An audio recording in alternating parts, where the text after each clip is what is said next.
And just to start, I hate popular shit. That's a remake. It's not a prequel. oh, how is it not a prequel? You're in the airplane. That's an action movie. There gotta be some hand-to-hand combat at some point. That's what love and romantic movies are about. It would be probably in my top 5. Maybe. It's a pretty good list. If anyone's confused, shit out of luck. Sorry, my Prada's in the cleaners, along with my hoodie and my you flip-flops, you pretentious douchebag. Welcome back to Pretentious Douchebag Movie Talk, part of the CoWorkingIt universe. JP here, Woso Boom. I see Woso. Just starting football season, but we haven't done a lot of movie talk lately. Just been talking the NFL, college. So JP's doing his top 5 football movies of all time tonight. All right, so let's start with some OLIs. This might surprise you. I got Jerry Maguire and Rudy. Yeah, you know me and Rudy, Notre Dame. But again, this is top 5 football movies, not top 5 sports movies, not top 5, drama movies. It's football movies.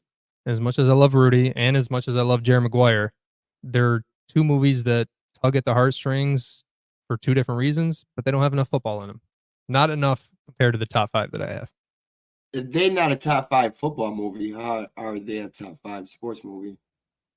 Don't worry about that. That's funny. I knew you were going to ask that, and I didn't really come up with an answer. It just feels different, All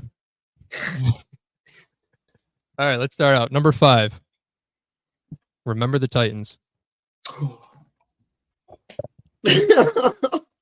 He wanted to swear there. Yeah, I know that's going to piss a lot of people off. A little low, number right? 5, man. Number 5. Listen, I actually thought this was going to be top 3 till I made my list. I'm like, I got to knock it down a little bit. Now, it's a movie I loved as a kid, as we all did. But through my late or early to late 20s, I kind of self-hated on it a little bit. And I know part of that is because of the true story stuff that's not true. And I've tried, and we talked about this, I'm not going to make that part of my list. Based on the true story stuff, all these movies that are based on a true story are not. Let's be honest. So why you brought it up if you was going to make it about your list? So it is about that. So No. But then when I watched it on a plane to New York City over the summer. Because I was just looking for a movie that I've seen a bunch of times. I'm watching it on my phone, you know what I mean? And I'm like, I remember Titans, it's been a while. And it surprised me how much I really enjoyed it again. I'm like, okay, I'm taking it for what it is. It's, a Disney movie. It's fun. But it's only number 5. There are 4 better. It's not number 5, and you bugged out. But you got that. It wouldn't be number 5 on my list. So listen, Denzel obviously overshadows everything. It's like prime Denzel. It's amazing that Disney was able to pull him in to do that kind of a movie, especially when you look at the movies he was doing before and after it, which were a lot of action movies. But he was smart. He's like, hey, this movie can make $400 million and I could be the star of it. Knocked it out of the park. I know you're a Denzel hater, but when I rewatched it, Denzel wasn't the best part for me. Campbell and Bertier's relationship. And that's why, even though you said I'm not a Denzel hater either, I don't like how you said that. I'm not. You are. I'm not. I put him where he's supposed to be put. You and everyone else got him somewhere else. But yeah. But the Campbell Bertier relationship, dealing with racism, how they were enemies at the beginning and then become teammates and friends at the end. It reminds me of 2 co-working podcasters. You're funny. Strong side. Strong side. Left side. Oh my God, man. The football in it's pretty decent. I mean, I like the scenes when they're on defense because you got the assistant coaches screaming. I don't want them to gain another yard. You blitz all night. And if they cross the line of scrimmage, I'm going to take every last one of you out. It's pretty violent, but the offense is trash. Let's be honest. Boone talks about it. He's like, I run 6 plays, and that's about it. Pretty boring. Got to make that pitch. It's not very interesting. Hey, bro, it's I used to sitting there talking about the football, sunshine, all that. You gay? No, it don't mean it. I don't care, but I just need to know. It's but If you don't care, why you need to know? I just need to know. Stop messing with my mind. Nah. This is JP's list. I'll let you know where I will rank this at. And since I'm a Denzel hater, I will have this at number 1. Oh, stop. It's not number 1. You can hate all you want. I sit there, and then how you do the rewatch shit, I don't do the rewatch thing. I sit there and I'm leaving certain things in my mind. I'm leaving certain things where they're at in my mind. It's a good movie. I enjoy it, but number 1's crazy. Number 4. Not sure if you've seen this one or not. Varsity Blues. No, that's a White's classic. I haven't seen that. I know what it is, and a lot of people talk about how great of a movie it is, but I never seen it.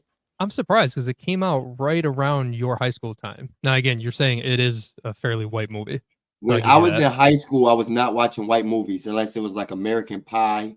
Like nah, bro, no white dramas. So Varsity Blues is like a rated R, slightly goofier look at the importance of Texas football. But I think they do a really good job of it because they got a lot of funny side characters, but they still they show the crazy parties, teachers who are part-time strippers. They introduce cheerleaders and inventing the whipped cream bikini. So is it a comedy or no? It's just one of those straight down the middle comedy dramas. You don't remember the whipped cream bikini? Oh my God. You're missing out. I've seen a whipped cream bikini before, but I didn't know it was from a movie. I don't know. Paul Walker was the quarterback in it, and then he gets hurt, and then James Vanderbeek comes in and has to try to win the division. Yeah, I heard he was in that movie. Yeah, that's right before Fast and the Furious. So yes, he might have gotten that because of that role. Varsity Blues has one of the greatest casting of all time because they tried to get a Southern racist football coach, and they picked John Voight, who really is a complete racist in real life. This dude right here. I thought you were gonna be serious and you're gonna pull this bullshit. I am serious. Go look at some of the shit he's done over the last 20 years. He wasn't acting. That was real. Is that the dude from Rosewood? Oh, that was one of the movies you had me watch and I didn't get to. He's from Anaconda. Same guy? Yeah, that's the dude. Yeah. Now you know I'm right. He was a racist in Rosewood too? No, yeah. Yeah. But he was good to the blacks. But he was a racist, but good to the blacks. It's weird. You gotta watch it. So he really had a stereotype I didn't know about.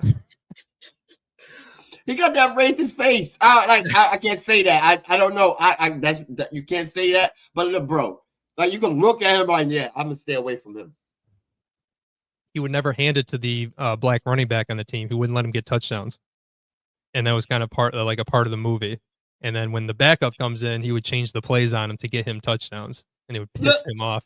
It's like, how am I get to go to college if I don't get touchdowns? Every time they got within the 1 yard line, yeah, they did a Josh Allen thing. They let Paul Walker run it in.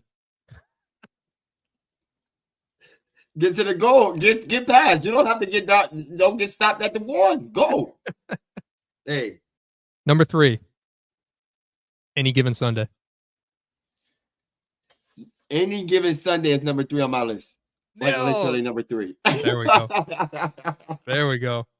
So that's Oliver Stone doing his best to show what the 80s and 90s NFL really looked like.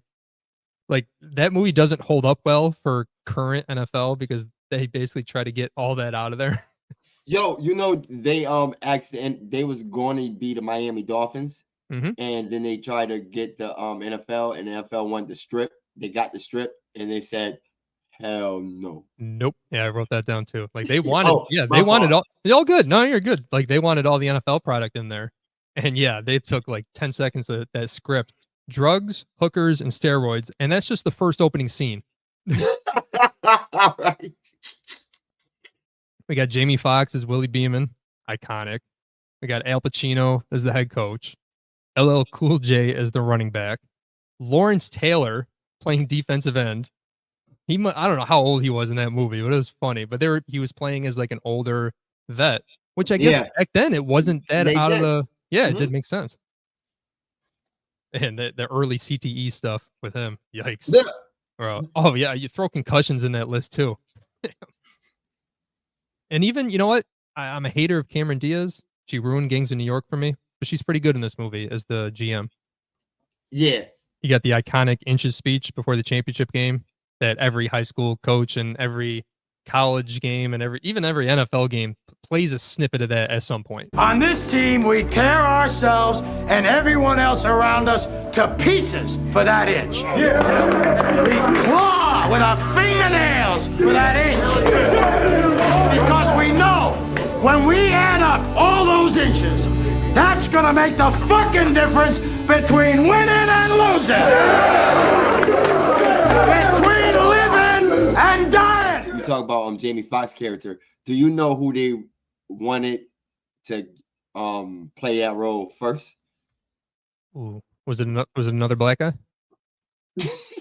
Well, I mean, I'm it has to be. That you asked that question. That is crazy. But you can have a swag white guy in there. It's another black guy in entertainment industry. Will Smith. I said okay. Will Smith is in it. Yeah. Hey. Yeah. No. I mean, come on, they're playing down in Miami, city where the heat is on. No. I get a dark skin. Don Cheadle? He's not in too many movies. He only in a few movies. You probably only seen one of them in probably is Monster Ball. Tyrese Gibson? I said Monster Ball. No, yeah, I know. I was already saying that before you even said that. I just ignored you. Monster Ball? Halle Berry? P. Diddy. Oh, that's right. I forgot he's in that. Oh, yeah. He did. Oh, stop. That would have been awful. Man. Oh bro. God. They said he wasn't athletic enough and he had too much of an entourage with him. And Al Pacino went to Oliver Stone's office like, yo, it's either him or me. Easiest choice ever. And then that's when they got Jamie. And that's Jamie Foxx's first ever serious role. He usually was doing all that comedy like Woo, Booty Call. Well, he ain't do Woo. Well, he was in Booty Call and everything. But that was his first serious role. Which was a big movie coming out. I mean, and for him to get that role, and I think he did really well. I mean, that was kind of the start of his, all right, he can do whatever he wants now in Hollywood. Yeah. Can I shout out some people real quick? Yep. This is Oliver Stone's only good movie to me. I checked this list. Only good movie to me. Only good movie you've seen. Hold on. I've seen like 5 of them. So, and the rest of them, I heard there was trash. Platoon? I know you're not a war movie, but Platoon is the top. I don't like war movies. You can miss me with all that. That shit is nothing. Oh my God. I don't like no war movie except for Dead Presidents. All right. Oliver Stone, I'll give you, is very divisive. Like he's not good. You can't okay, hold on. JFK is great. He has like 3 or 4 great movies and then a whole bunch of mid. I'm with you. Thank you. He's like a name. He became a name and then the name never left even as he made bad movies. I thought Oliver Stone was a dude that made books. I didn't even know he did all that. But check this out. Al Pacino. This is one of his 5 only good movies. No. I see the bait. You're trying to reel me in with the Scarface, and I'm not going to get into it. Not going to do it. Heat, Godfather 1 and 2, Sin of a Woman, and Any Given Sunday. And I might give you his role in Ocean's 13, but that movie would have been good with or without him. See, it's tough because like I haven't seen like Serpico or Carlito's Way. Garbage. Really? No, Carlito's Way is decent. It's all mid. He's Mr. Mid. Like you can get high off of mid sometimes. No, or like if you the good batch of mid, you can get high. That's what Scarface is to y'all. No, That's just a real good batch of mid. You can't, and y'all get high off of it. Y'all get high. You can't be mid when you got Godfather 1 and 2. I'm sorry. No. That's great. He peaked. He peaked at Godfather 1 and 2, and nothing good after that, except for maybe The Sin of a Woman. And Heat. listen, I will agree with you that he is slightly overrated. He's not in Robert De Niro's class. He's not in Jack Nicholson's class for me. Can you please not mention that dude with Robert De Niro But ever they- in the same sentence? I know, Never. but Ever. He but more they like are. Joe Pesci. He more like Joe Pesci. He not matter. No, Joe Pesci even better than him. Come on. Like Joe Pesci is better than him. Am I right or wrong? You're wrong. I can't do that. Home Alone? Home Alone? I know, but he plays the same guy in every. You can say Pacino does too. All right, you got me off a tangent. It was a good one. It was a good one. I give you that. Okay, Well done. I'm well sorry. done. I'm well sorry. done. Well done. I know you have your hot takes, especially when you actually take notes before. Back to Any Given Sunday. I wrote down that the football is way over the top, but it kind of works for this because Oliver Stone really wanted you to see the violence of playing professional football. There's a lot of first-person camera shots. You know what Willie Beeman's seeing out there. I mean, again, it's all exaggerated. It's very fast and very violent, but Hey, it works. He said he wanted to make a war movie on a football field. Nailed it. That's good. Shout out to the cinematographer, whoever that was, because the monsoon game is incredible. The shots they get with the lights and the rain coming down, and when the offensive line stops blocking for Willie Beeman, the hits that actor or the stunt dude took,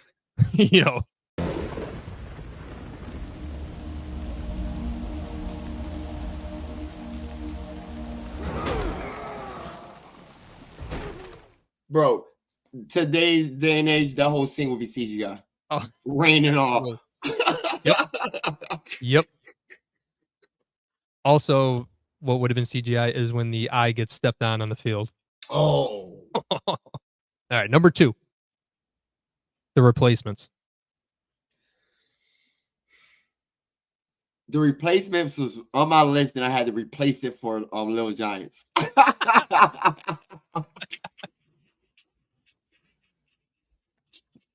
Listen, I watched the Little Giants like you did growing up, but I had to change my view on it because the Cowboys lose in the end. Yo, you know I had with the Little Giants, bro. I seen that before I ever watched any football, and I still didn't become a Giants fan. That's crazy. That's what I was just going to ask. How do we all not? How are there not 50 million Giant fans That is crazy. That were born between 1985 and 1995? Like, right, we bro. all love them. We love that movie. Straight facts. We love that movie, but listen, bro.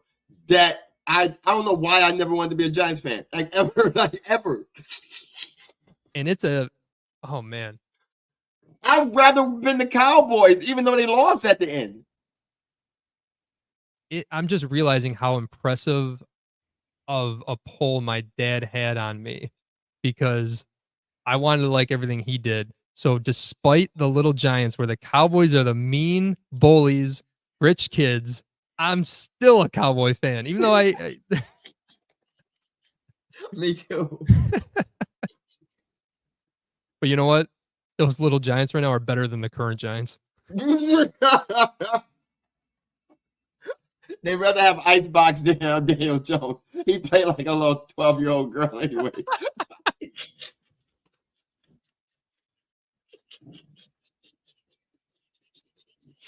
Oh man. Ooh. All right. Where were we? The Replacements. Your Replacements. The Replacements. Shane Falco. Footsteps Falco from Ohio State. Come on, man. Gene Hackman as the coach. Outstanding secondary cast. Again, this is the way Varsity Blues is half comedy, half drama. This definitely leans comedy, but it works because you got Orlando Jones as the speedy receiver in his prime of like character acting back then. You had John Favreau as the crazy linebacker. You got the two twins and the Asian offensive lineman. Their whole little Nandiska. You got the English kicker who, for pound, him taking a drag of the cigarette and flicking it before kicking the game-winning field goal is one of the funniest football scenes ever made. We got time for one play. We don't stop the clock, it's over. Give me a chance, boss. I'm called. Ref ran his field goal from 65 yards out. I don't know if he has enough leg. I think that guy's smoking on the field.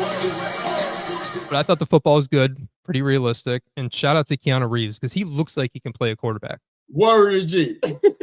He the reason why I watched that movie. That's after the Matrix. So like that's anything he was in after the Matrix, I watched. Facts. But I've seen Speed before the Matrix. Yeah, me too. Yeah. So, but the Matrix is like I know this guy. Mm-hmm. Boom. Like I watched all that like Constantine, even that bum shit.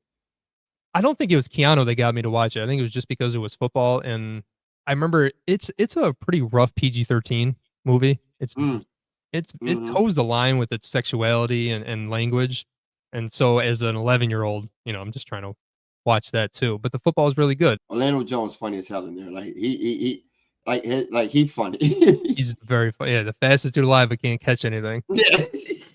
And when they put that stickum all over his hands, and he goes, Coach, I look like I just jacked off an elephant.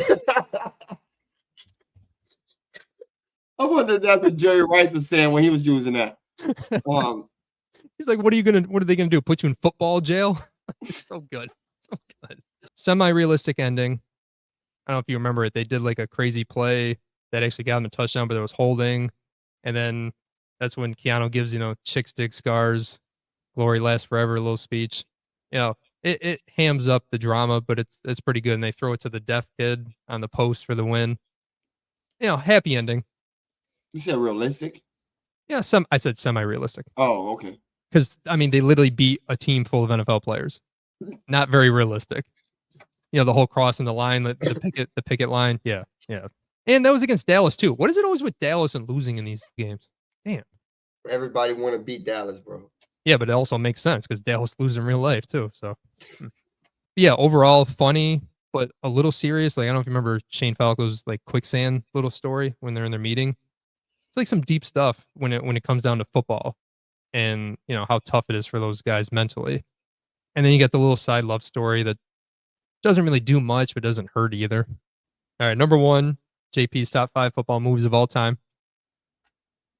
Friday Night Lights.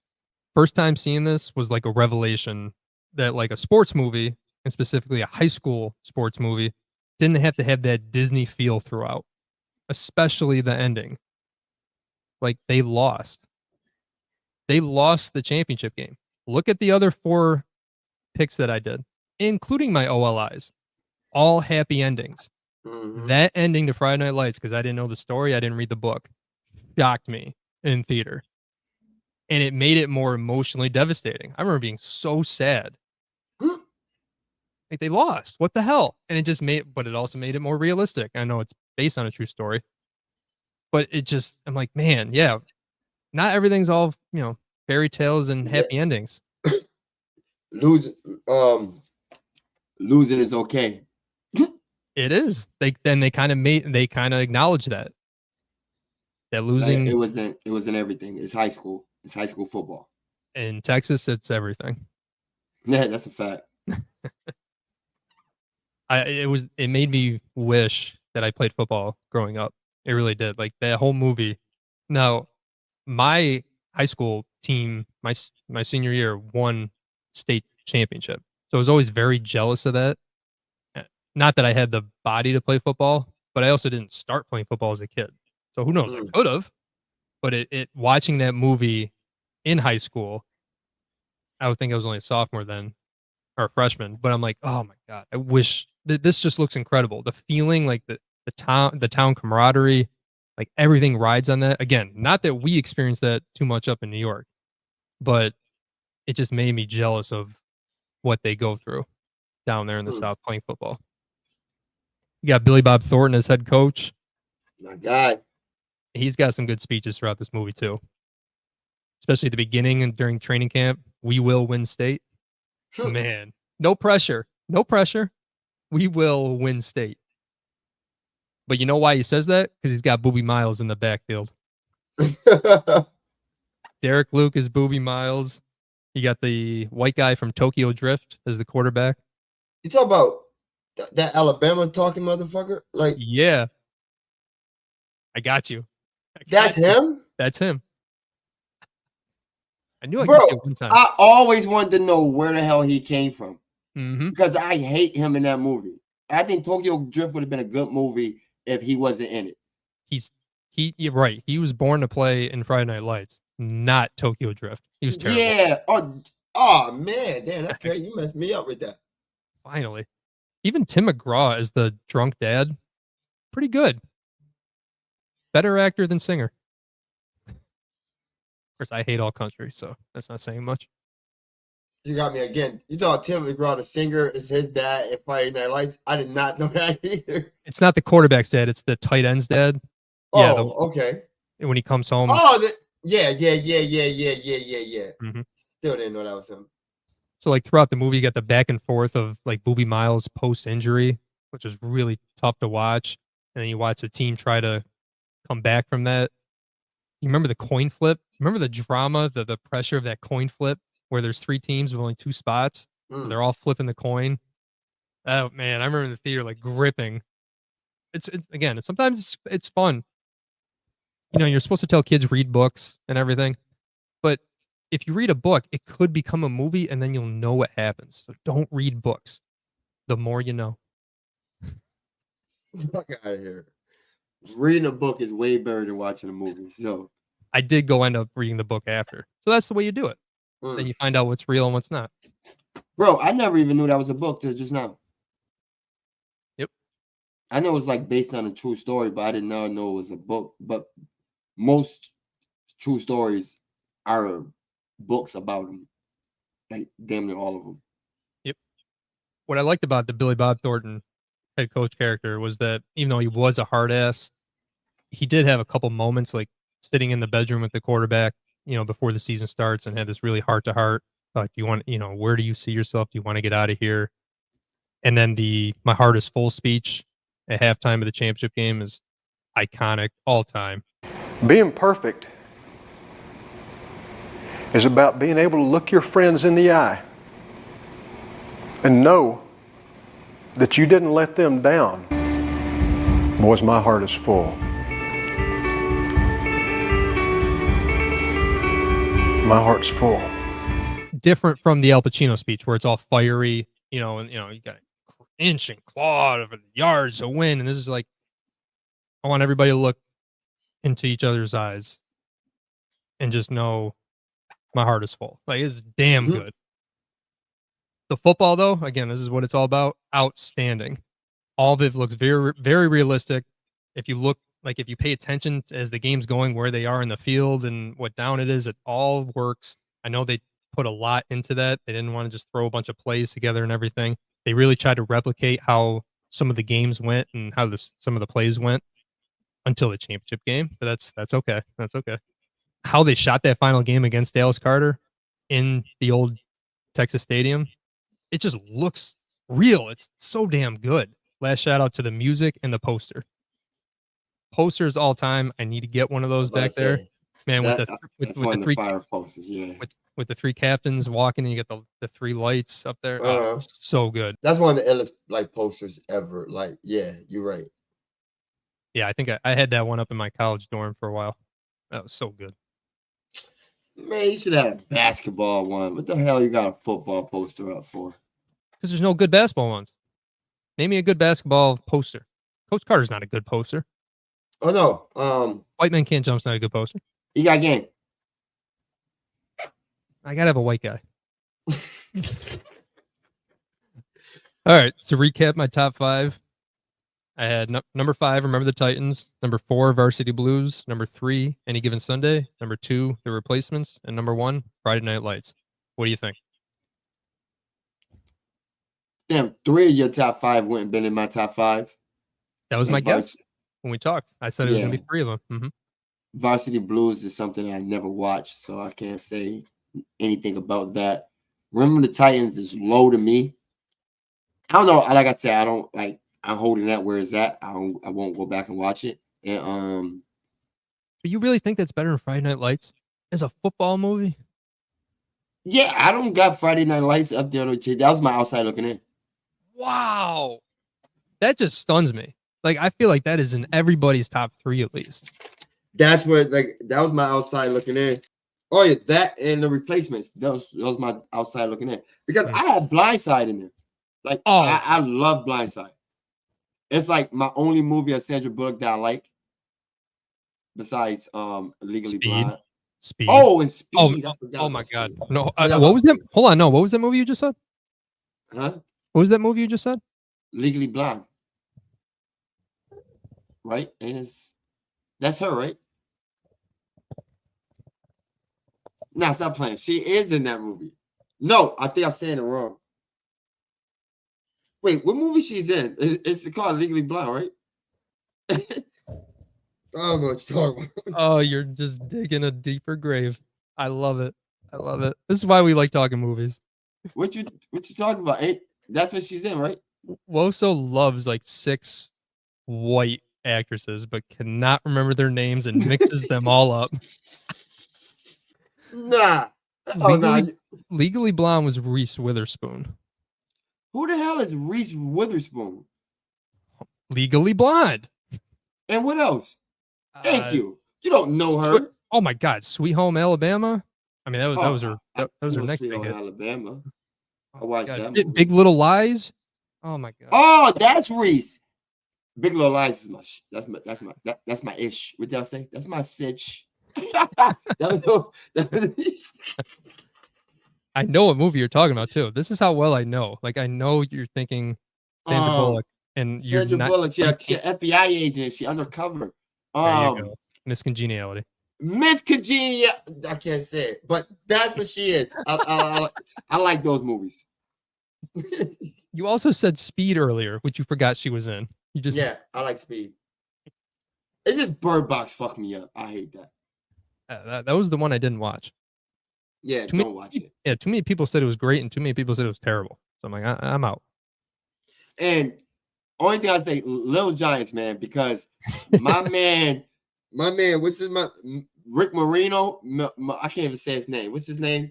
Oh yeah, I'm not even gonna attempt it either. Oh, I know my. Is it Moranis? Moranis? Moranis, yes, Rick Moranis. He, Mary Kane and Ashley, and him was the white people in our house. And Honey, I Shrunk the Kids. Bro, Honey, I Shrunk the Kids. The Flintstones. Oh, you didn't do the Spaceballs. Oh, you did do Spaceballs. Okay. Until I got to older, and I didn't know what it. I'm gonna just say Spaceballs. Ghostbusters. Yep. He's such a big part of our childhood. Yeah, man. The Little Shop of Horror. Yep.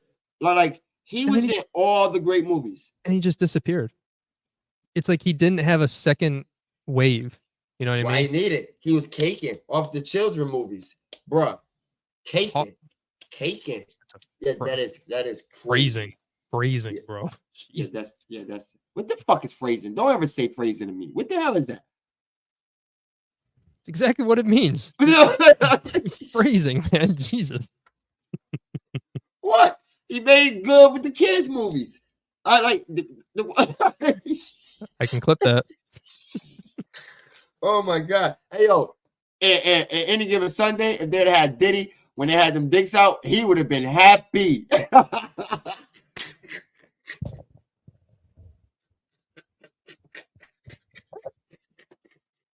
Hey, I didn't like the lighting on that one. Can we shoot that 6 more times? Hey yo, Daddy, you can't just be sitting there like that. You gotta stand like this. You need me to fluff that for you? Show these niggas what you working with. Take that.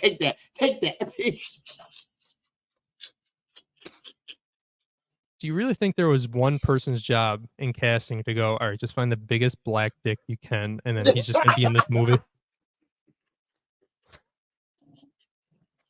That's the first black dick I see. Because I've seen that before porn. Pause. Yo, LL Cool J would have whooped Diddy ass on that scene. You know,